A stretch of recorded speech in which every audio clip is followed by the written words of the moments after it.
উল্টো রথে কলকাতার রাজপথে এক পুলিশ কর্মীর ব্যতিক্রমী ভাবনা।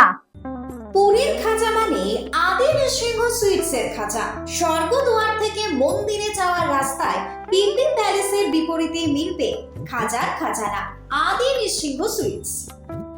টানা 10 বছর ধরে উল্টো রথে কলকাতার হাতে টানা রিক্সা চালকদের তাদের রিক্সায় বসিয়ে টানলেন। আজ উল্টো রথের দিনে কলকাতার বউবাজার, বিবি গাঙ্গুলি স্ট্রিট, বউ ব্যারাক, পোদ্দার কোট এলাকায় দেখা গেল কলকাতা পুলিশের অ্যাসিস্ট্যান্ট সাব ইন্সপেক্টর বাপন দাসকে।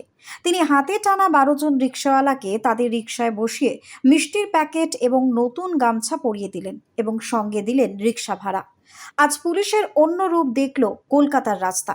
রিক্সাওয়ালাদের মুখে হাসি দেখে পুলিশ বাপন দাস বলেন, মানুষ মানুষের জন্য। ये पुलिस अच्छा है बाबू, बहुत अच्छा, खुश है बाबू, बिल्कुल खुश है बाबू।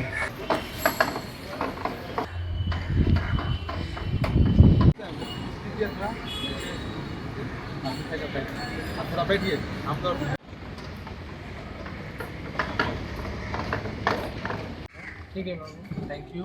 ठीक है बाबू, पैसा लीजिए और आप बैठिए। ठीक है, ठीक है। जय जगन्नाथ।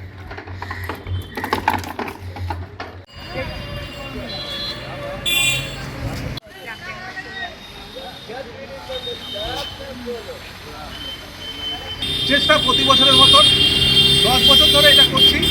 কলকাতার রাজপথে রথভাবে আমি দেব, পথভাবে আমি, মূর্তিভাবে আমি দেব, ভাস্কর যাবে। আমি বাপন দাস, কলকাতা পুলিশের অ্যাসিস্ট্যান্ট সাব ইন্সপেক্টর। চেষ্টা করি মানুষ মানুষের জন্য। ব্যুরো রিপোর্ট, নিউজ বঙ্গ টাইম।